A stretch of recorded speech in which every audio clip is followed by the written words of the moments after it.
Hey guys, welcome back to the channel. Our first story is titled, "My Sister-in-Law's Manipulations Broke Up My Marriage." Looking back, I can see all the red flags I missed along the way. But at the time, I was too trusting, too willing to give the benefit of the doubt. By the time I realized what was happening, it was already too late. I wish I'd seen the signs sooner, but you already know what they say about hindsight. My wife, Dahlia, and I had been happily married for 5 years when her sister, Reese, moved to our city. Dahlia was thrilled to have her only sibling nearby again. The two of them had always been close despite a 4-year age gap. "It'll be so great to have Jess around more," Dahlia gushed. "You two will get along great. I just know it." I smiled and nodded, caught up in my wife's excitement. I'd only met Reese a handful of times at family gatherings, but she'd always seemed nice enough, a little intense maybe, but nothing too concerning. How naive I was back then. At first, things were fine. Reese would come over for dinner once a week or so. She and Dahlia would grab lunch together occasionally. It was nice to see my wife so happy to have her sister around. But slowly, almost imperceptibly, things began to change. Reese started showing up at our house unannounced, often when Dahlia was still at work. "Oh, I was just in the neighborhood and I thought I'd stop by," she'd say with a bright smile. "You don't mind if I hang out until Dahlia gets home, do you?" Not wanting to be rude to my sister-in-law, I'd invite her in. We'd make awkward small talk for hours while I tried to go about my evening routine. I started to dread hearing the doorbell ring. I tried to gently bring it up with Dahlia. "Don't you think Reese's been coming over a lot lately? Maybe we should set some boundaries." Dahlia brushed off my concerns. "She's just excited to be close to family again, and she's been going through a rough time with her divorce. We need to be there for her right now." I hadn't even known Reese was going through a divorce. Apparently, she'd confided in Dahlia but asked her to keep it quiet from everyone else, even me. That should have been my first warning sign that Reese was trying to drive a wedge between us. But at the time, I just felt bad for her and tried to be more understanding of her frequent visits. Things escalated when Reese lost her job a few months later. Dahlia immediately offered to let her sister stay with us, just until she gets back on her feet. Against my better judgment, I agreed. It was only supposed to be for a few weeks. Those weeks turned into months and the horrible feeling in my gut only grew. Having Reese in our home 24/7 put a serious strain on my relationship with Dahlia. Our private time together evaporated. Every date night turned into a group outing with Reese tagging along. Even our intimate moments were interrupted by Reese accidentally walking in or needing something urgently. I tried to talk to Dahlia about it again. "I know you want to help your sister, but I feel like we never get any time alone anymore. Maybe we should set some ground rules?" Dahlia got defensive. "She's family, John. We can't just kick her out when she has nowhere else to go. Why are you being so selfish?" That word, selfish, became Reese's favorite weapon against me. Anytime I expressed frustration with the situation, she'd corner Dahlia and whisper about how selfish and inconsiderate I was being, how I clearly didn't care about family. Reese was always careful to play the victim around Dahlia. But when we were alone, she'd smirk at me or make snide comments. It was clear she was deliberately trying to come between Dahlia and me. But every time I tried to point it out, I just came across as paranoid and mean. The final straw came about 8 months into Reese living with us. Dahlia and I had planned a weekend getaway to try to reconnect and have some time to ourselves. We'd booked a romantic bed and breakfast months in advance. 2 days before we were set to leave, Reese came down with a mysterious illness. She was bedridden, moaning dramatically about how awful she felt. Dahlia immediately wanted to cancel our trip to stay home and take care of her sister. "We can't just leave her alone like this," Dahlia insisted. "What if something happens while we're gone?" I tried to reason with her. "Reese is a grown woman. She'll be fine on her own for 2 days. We really need this time together." But Dahlia wouldn't budge. In desperation, I suggested we ask our neighbor, an older but sweet woman, to check in on Reese while we were gone. She was a kind retired nurse who had helped look after Reese before when she'd had the flu. To my shock, Reese adamantly refused. No, no, I couldn't possibly impose on poor her, she said weakly from her sickbed. I'll be fine on my own. You two go have fun. The guilt on Dahlia's eyes told me our trip was doomed. Sure enough, she canceled our reservations that afternoon. I was furious, but trying hard not to show it. That evening, I came home from work to find Dahlia and Rose laughing together in the kitchen. No sign of Reese's supposed illness. When they saw me, Reese quickly started coughing and shuffled back to her room, but it was obvious she had been faking to sabotage our trip. I confronted Dahlia about it later that night. Can't you see what she's doing? She's deliberately trying to come between us. Dahlia exploded. How dare you accuse my sister of such a thing? She's been nothing but sweet and helpful. You're the one with a problem. I can't believe how cruel and uncaring you're being. We had the worst fight of our marriage that night. Dahlia ended up sleeping in the guest room with Reese. I lay awake all night, my mind racing as I tried to figure out how things had gone so wrong. The next morning, I woke up determined to fix things. I went to the kitchen to make Dahlia's favorite breakfast as a peace offering, but as I approached, I overheard Reese and Dahlia talking in low voices. I just don't know what's gotten into John lately, Dahlia was saying. He's never acted like this before. Oh, honey, Reese replied in a sickening sweet voice. I hate to say it, but I think I know what's going on. I didn't want to say anything, but I think John might be cheating on you. I froze in the hallway, unable to believe what I was hearing. What? No, John would never do that, Dahlia protested, but I could hear the doubt in her voice. I know you don't want to believe it, Reese continued. But think about it. He's been so moody and distant lately, always working late and going to those weekend business trips, and now he's trying to get me out of the house. Classic signs of a cheater trying to hide their affair. But that can't be true, Dahlia said weakly. I'm so sorry, sis. I know how much you love him, but you deserve better than this. You can't let him treat you this way. I'd heard enough. I stormed into the kitchen, startling both of them. How dare you? I shouted at Reese. You know damn well I've never cheated on Dahlia. You're the one trying to sabotage our marriage. Reese immediately burst into tears, cowering behind Dahlia. See how he's acting? She wailed. He's trying to turn you against me because I found out his secret. Dahlia looked back and forth between us, confusion and hurt clear on her face.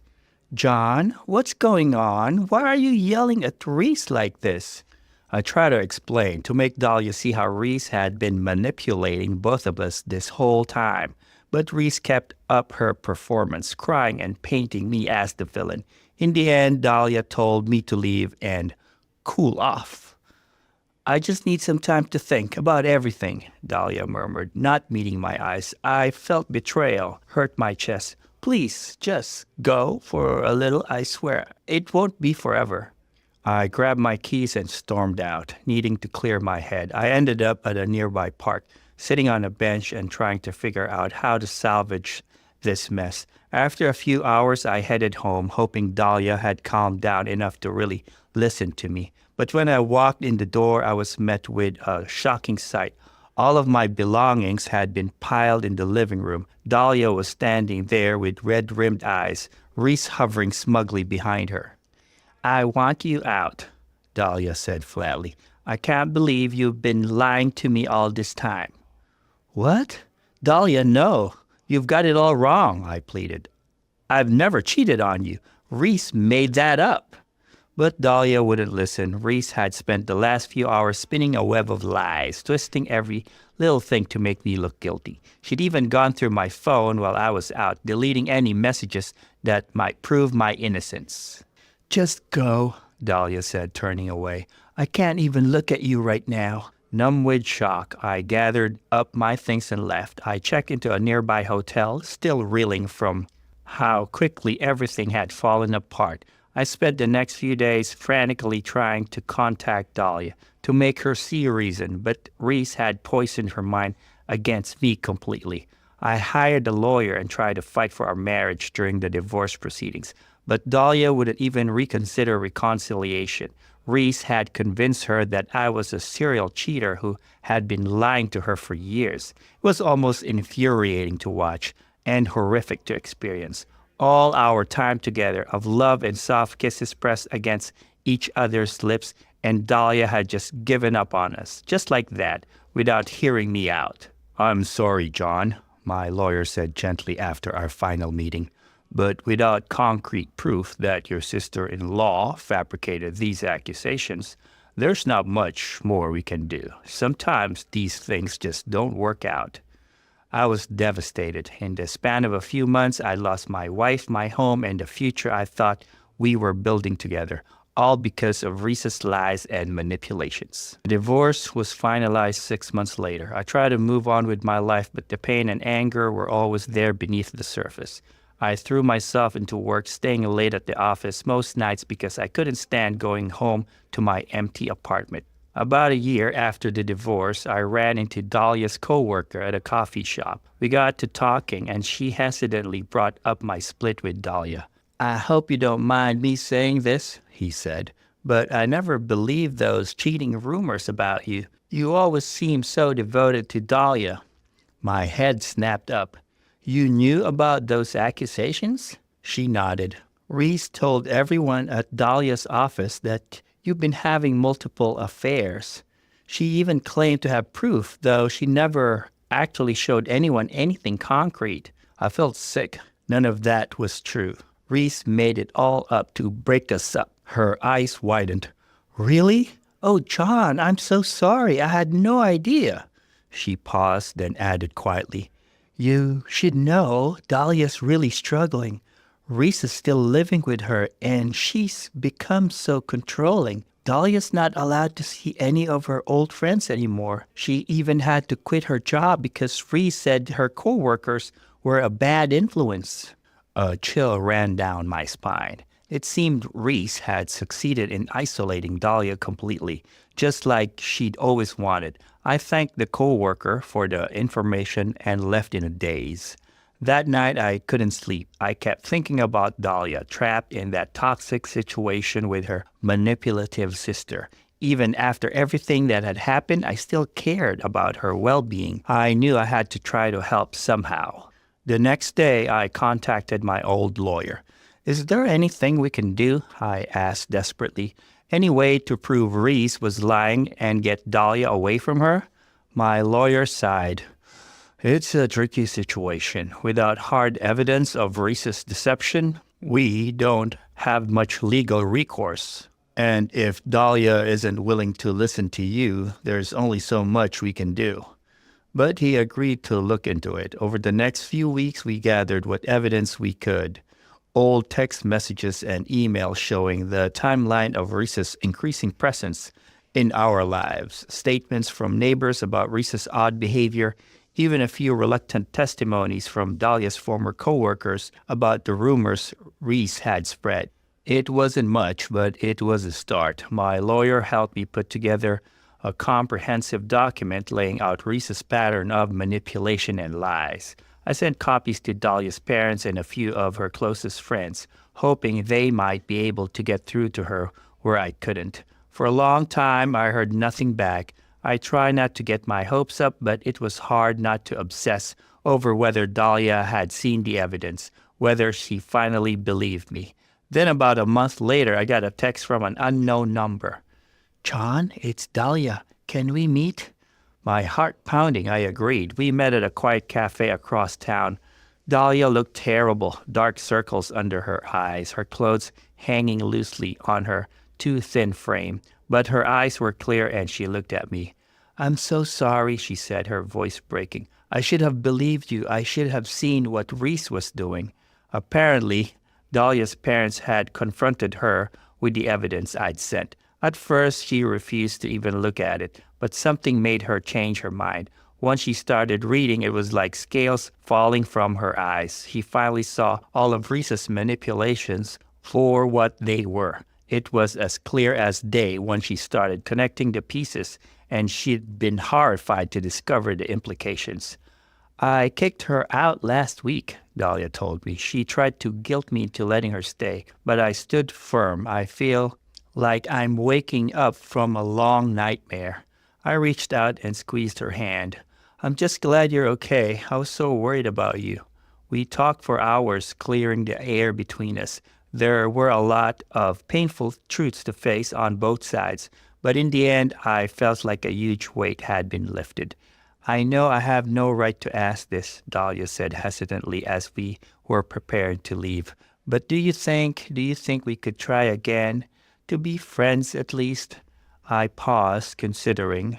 The hurt and anger I'd been carrying for so long was still there, but seeing Dahlia today, finally free of Reese's influence, had rekindled feelings I thought were long dead. I think I'd like that, I said softly. We can take it slow, see where things go. Dahlia's answering smile was like the sun coming out. We still had a long way to go to rebuild the trust between us, but for the first time in years, I felt hope for the future. As for Reese, last I heard, she'd moved across the country to try her manipulative tactics on some other unsuspecting family. Part of me felt I should warn them somehow, but mostly I was just relieved to have her out of our lives for good. Looking back now, I can see how Reese's jealousy and need for control nearly destroyed Dahlia and me. She couldn't stand to see her sister happy and independent, so she set out to systematically dismantle our relationship. It's scary how easily she was able to twist things to make me look like the bad guy. If Dahlia's parents hadn't finally intervened, who knows how much worse things might have gotten. I shuddered to think of Dahlia trapped in that toxic situation indefinitely. These days, Dahlia and I are taking things one day at a time.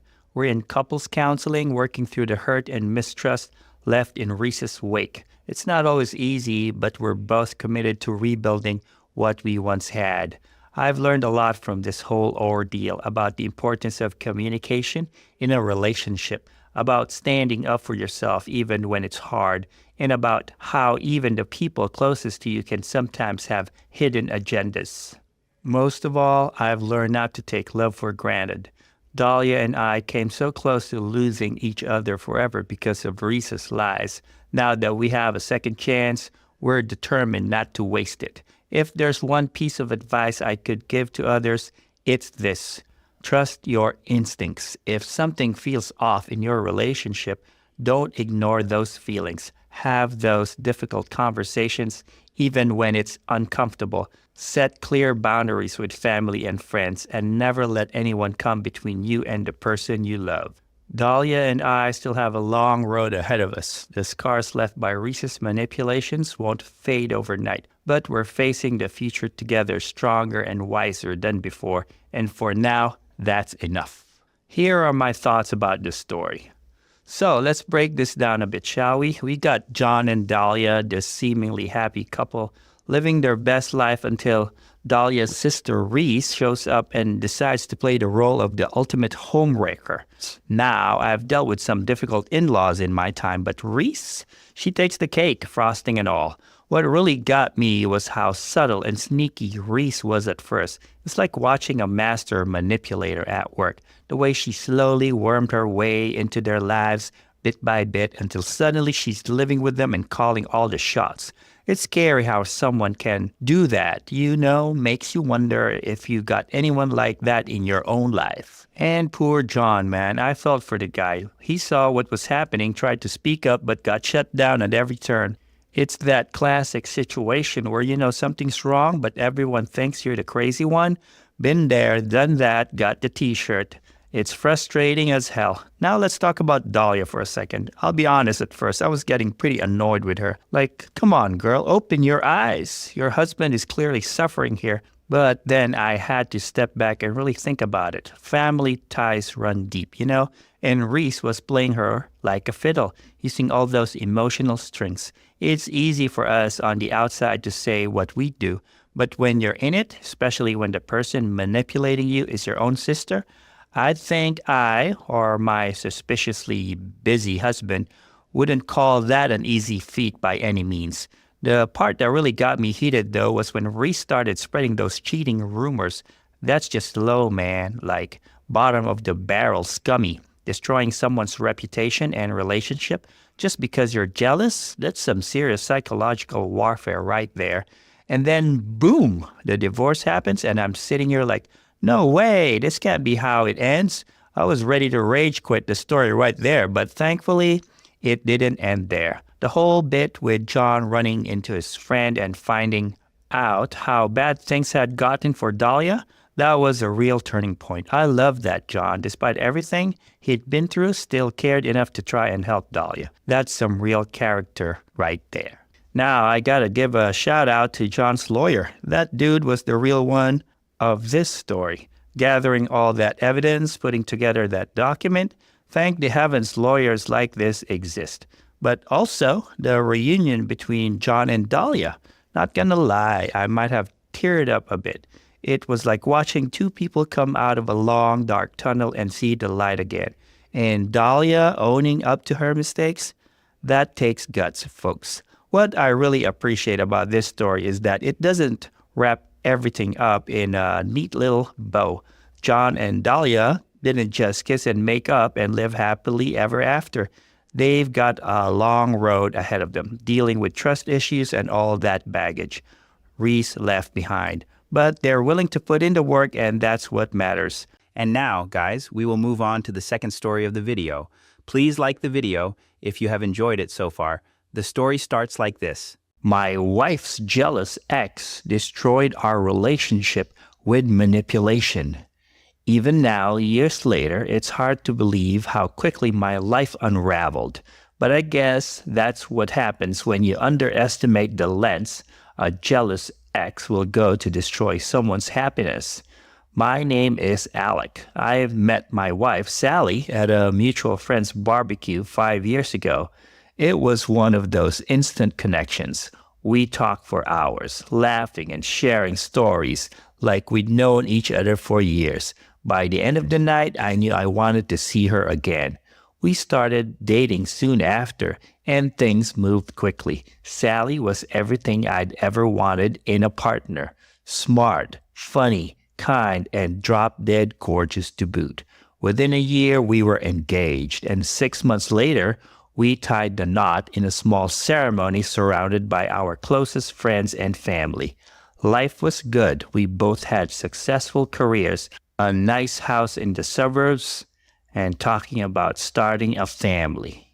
I thought I had it all figured out. Then Jason came into the picture. Jason was Sally's ex-boyfriend from college. They dated for almost 3 years before breaking up right after graduation.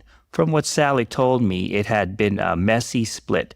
Jason had cheated on her with one of her sorority sisters. She'd been devastated at the time, but had moved on and hadn't spoken to him in years. So, when Jason reached out to her on Facebook, saying he was going to be in town for work and wanted to grab some coffee to catch up, I didn't think much of it. Sally asked if I minded. I told her, of course not. I trusted her completely, and I had no reason to be jealous of some ex from years ago. That coffee meetup was the beginning of the end, though I didn't know it at the time. Sally came home from meeting Jason looking thoughtful. When I asked how it went, she shrugged. It was fine. Kind of weird seeing him all this time. You know, he seems different, more mature. He apologized for how things ended between us back then. I nodded, not really knowing what to say. Well, that's good, I guess. Closure and all that. Sally smiled and kissed me on the cheek. You're sweet. Thanks for being so understanding about me meeting up with him. I thought that would be the end of it, but over the next few weeks, I noticed Sally texting more than usual. She'd get this little smile on her face when her phone buzzed. When I asked who she was talking to so much, she'd say it was just work stuff or her girlfriends. I try not to let it bother me. I wasn't the jealous type, and I didn't want to come across as controlling. But a nagging voice in the back of my head kept whispering that something wasn't right. About a month after Sally's coffee date with Jason, she came to me with an odd request. Hey babe, she said, looking a bit nervous. You remember my ex, Jason? The one I had coffee with a while back?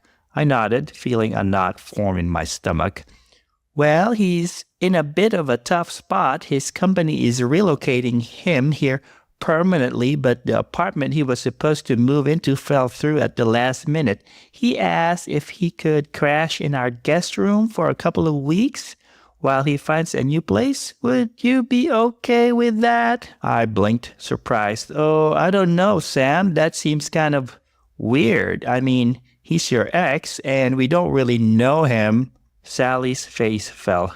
I know it's a lot to ask, but we were friends for a long time before we dated. He doesn't know anyone else in the city. It would just be for a couple of weeks, tops.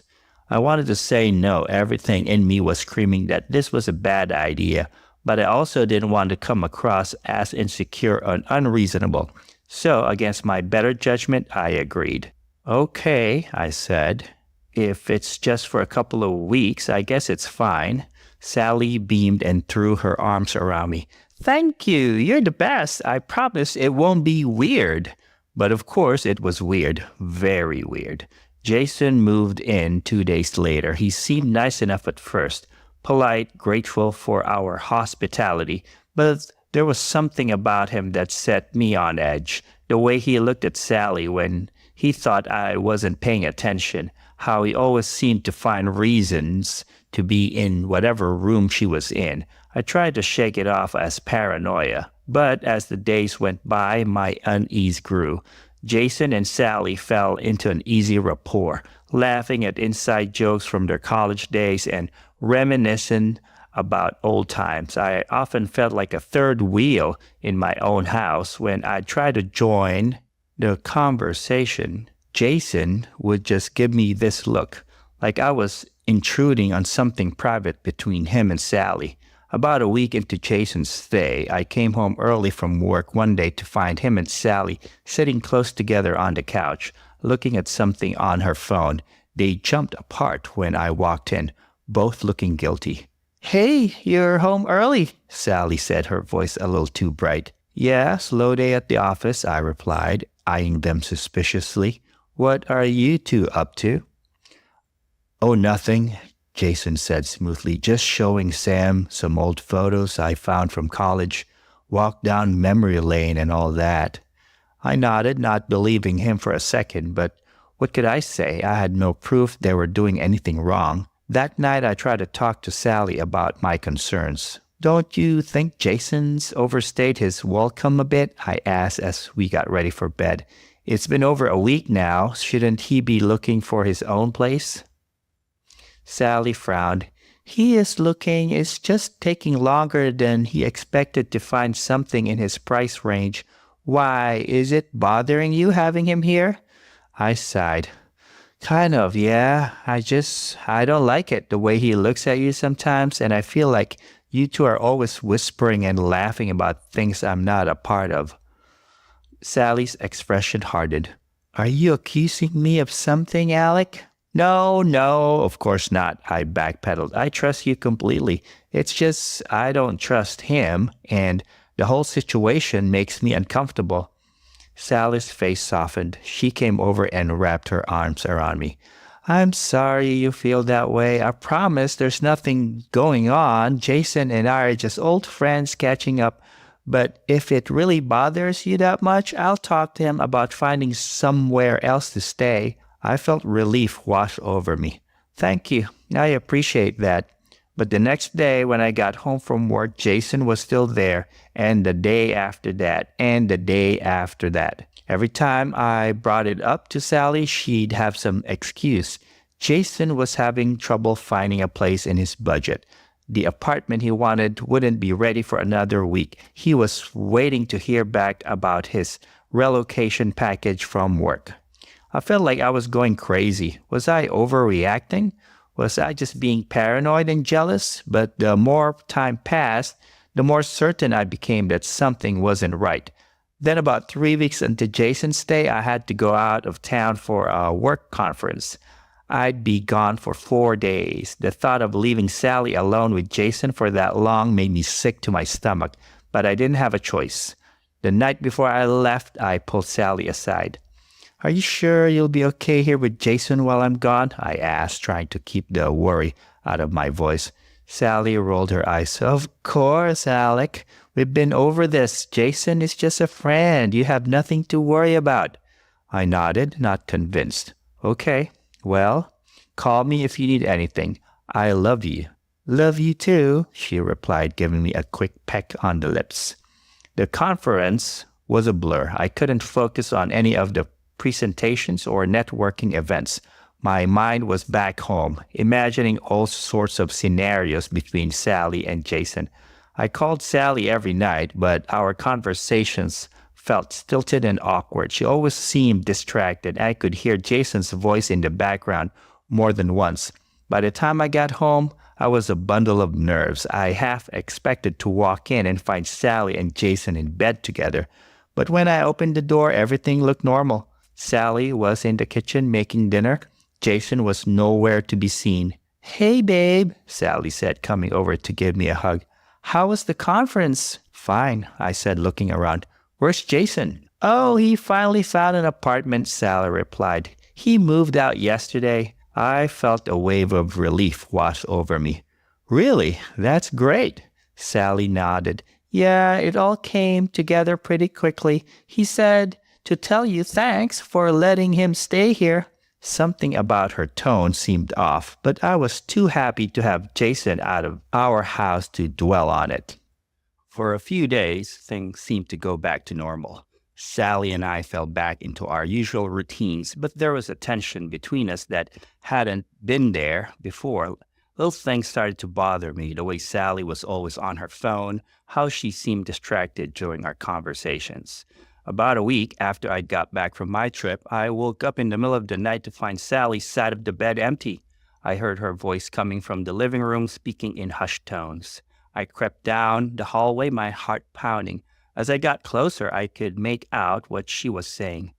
I know, I miss you too, she whispered. But we have to be careful. Alec is getting suspicious. I felt like I'd been punched in the gut. My worst fears were confirmed. Sally was having an affair with Jason. I burst into the living room, startling Sally. She dropped her phone, her face pale. Alec, what are you doing up? Who were you talking to? I demanded, even though I already knew the answer. Sally's eyes darted around the room, not meeting mine. No one, just a friend. Don't lie to me, I shouted. I heard you. You were talking to Jason, weren't you? Sally's silence was all the confirmation I needed. How long has this been going on? I asked, my voice shaking. Did you sleep with him while I was gone? Tears filled Sally's eyes. Alec, it's not what you think. Jason and I, we just connected again. Nothing physical happened, I swear. We've just been talking. I laughed bitterly. Right, just talking. In the middle of the night, behind my back? How stupid do you think I am? I'm sorry, Sally sobbed. I never meant for this to happen. I love you, Alec. Jason and I, it's just complicated. I shook my head, feeling numb. I can't do this. I'm going to stay at a hotel tonight. We'll talk about this tomorrow. I grabbed my keys and wallet and stormed out, ignoring Sally's pleas for me to stay. The next few days were a blur. Sally and I had long, tearful conversations. She swore up and down that nothing physical had happened between her and Jason, but admitted they've been talking and texting constantly. She said she was confused about her feelings, that reconnecting with Jason had stirred up old emotions she thought were long dead. I wanted to believe her. I wanted to forgive her and move past this, but the trust between us was shattered. Every time my phone buzzed, I wondered if she was texting Jason. Every time she was a few minutes late coming home from work, I imagined her meeting up with him. We decided to try couples counseling. For a while, it seemed to help. We were communicating better, working through our issues. Sally promised to cut off all contact with Jason. But just when I thought we were making progress, everything fell apart again. About 2 months after the night I caught Sally on the phone, I got an email from an anonymous account. The subject line read, quote, "Thought you should know the truth," unquote. With shaking hands, I opened it. Inside were dozens of screenshots of text messages between Sally and Jason. They went back months to well before Jason had come to stay with us. The messages were flirty, intimate, definitely not the kind of text you send to just a friend. They were declarations of love, discussions of their physical attraction to each other, plans to meet up in secret. It was clear that their relationship had been far more than just talking, despite what Sally had told me. The final screenshot was the worst. It was a message from Sally to Jason, dated just a few days ago. I hate lying to Alec, but I can't give you up. We'll figure this out somehow. I love you. I felt like I was going to be sick. All the progress we made in counseling, all the promises Sally had made, it was all a lie. I confronted Sally that night when she got home from work. She broke down immediately, admitting everything. I'm so sorry, Alec, she sobbed. I never meant to hurt you. I love you. I really do. But I love Jason too. I don't know what to do. I laughed bitterly. Well, I know what I'm going to do.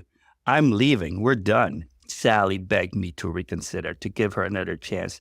But I couldn't do it. The trust between us was irreparably broken. I moved out that night, staying with a friend while I looked for a new place.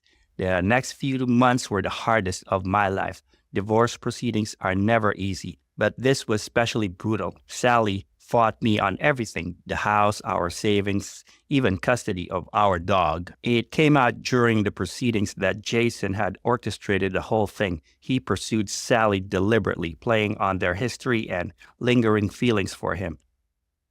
He'd manipulated both of us, pushing to stay at our house so he could get closer to Sally. The anonymous email with the screenshots, that was from him too. He sent it when Sally started wavering, talking about maybe trying to make things work with me. In the end, Jason got what he wanted. Last I heard, he and Sally were living together in our old house. Sometimes I drive by and see his car in the driveway, and it feels like a knife twisting in my gut. But as painful as it all was, I knew I'm better off. I couldn't have stayed in a marriage built on lies and manipulation. It took time, but I've started to rebuild my life. I have a new apartment, a promotion at work, and I've even started dating again, though I'm taking things very slowly this time. Looking back, I can see all the red flags I missed, the way Sally's behavior changed when Jason came back into her life, the secretive texts and phone calls, the guilty looks and flimsy excuses. I was so trusting, so sure of our love, that I ignored all the warning signs. I've learned a lot from this experience about the importance of trusting your instincts, about how even people you think you know inside and out can surprise you, and about how sometimes no matter how much you love someone, the healthiest thing you can do is walk away. If there's one piece of advice I could give to anyone reading this, it would be this. Pay attention to the red flags. Don't ignore your gut feelings. And remember, that trust, once broken, is incredibly hard to rebuild. My story doesn't have a happy ending, at least not in the traditional sense. I lost my wife, my home, and the future I thought I was going to have. But I also gained something valuable, self-respect, the knowledge that I deserve better than lies and manipulation, and the strength to walk away from a toxic situation, no matter how painful it might be. As for Sally and Jason, I hope they're happy together, or as happy as a relationship that ended and rekindled by cheating can be. Maybe it's petty, or maybe it's just me expecting the worst from the two people that screwed me over. But somehow I think that their happy ending won't end up as good as they think it will. After all, a big part of me can't help but wonder if history will repeat itself.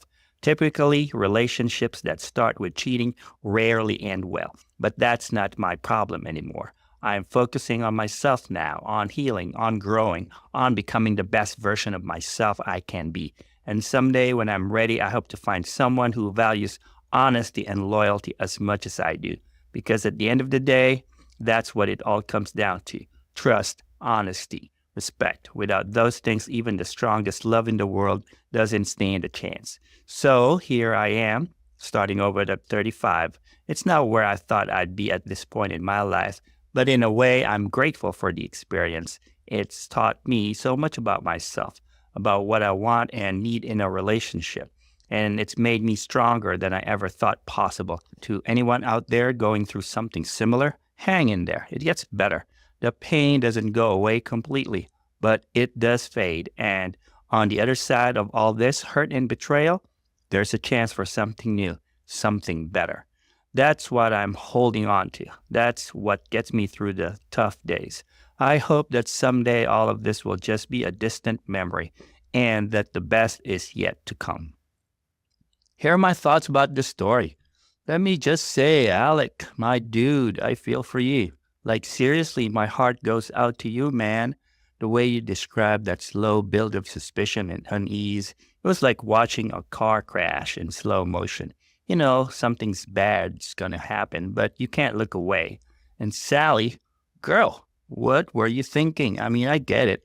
Old flames can stir up all sorts of feelings, but come on, you had a good thing going with Alec. Throwing it all away for some manipulative ex? That's just, ugh. It's like trading in a loyal golden retriever for a rabid raccoon. Sure, the raccoon might be exciting, but it's gonna trash your life and probably give you rabies. Well, no, some raccoons are cute. Wrong analogy. Maybe more like a vicious centipede. But now let's talk about Jason for a second. This guy is like the villain in a bad rom-com, except it's real life and people actually got hurt. The way he wormed his way into their home playing the nice guy while secretly plotting to steal Sally away, he'd make a great antagonist for some of those shows like Euphoria or even the classic Heathers. All the sneaking, the emotional manipulation, the cheating. Yeah, no, I can definitely see it. But you know what really got me? The way Alec described those little moments of doubt. The way Sally would jump when he walked in the room or how she was always on her phone. It's those tiny details that make this story feel so real and relatable. I mean, who hasn't had that gut feeling that something's not right in a relationship?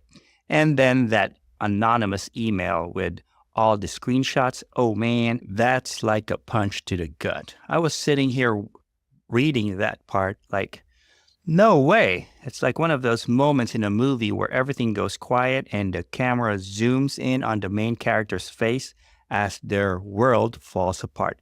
But here's the thing that really stands out to me about this story. It's not just about the betrayal, it's about Alec's journey afterward. The way he talked about rebuilding his life, focusing on himself, learning from the experience. That's powerful stuff, guys. It's a reminder that even when life kicks you in the teeth, you can still get back up and keep going. Starting out from scratch when you're older isn't easy or an event that you can prepare for, but it's better than suffering in a toxic situation that'll turn you as rotten as the people you surround yourself with. The cycle of abuse is a phenomenon for a reason. Gotta say, I respect the hell out of Alec for walking away when he did. It couldn't have been easy, especially after all those years together. But sometimes loving yourself means leaving a situation that's tearing you apart. That takes some serious guts. And you know what? I bet Sally's gonna regret her choices down the line. Like Alex said, relationships that start with cheating rarely end well. I wouldn't be surprised if Jason pulls the same stunt with her that he did with Alec. Karma's going to get them all eventually. Am I right? I kind of wish I could be there when that happens. It sounds, and most definitely is, petty as all hell. But come on, you can't say that the idea of it isn't satisfying. Anyways, guys, I hope you enjoyed the video. Please like and subscribe, and I'll see you again tomorrow.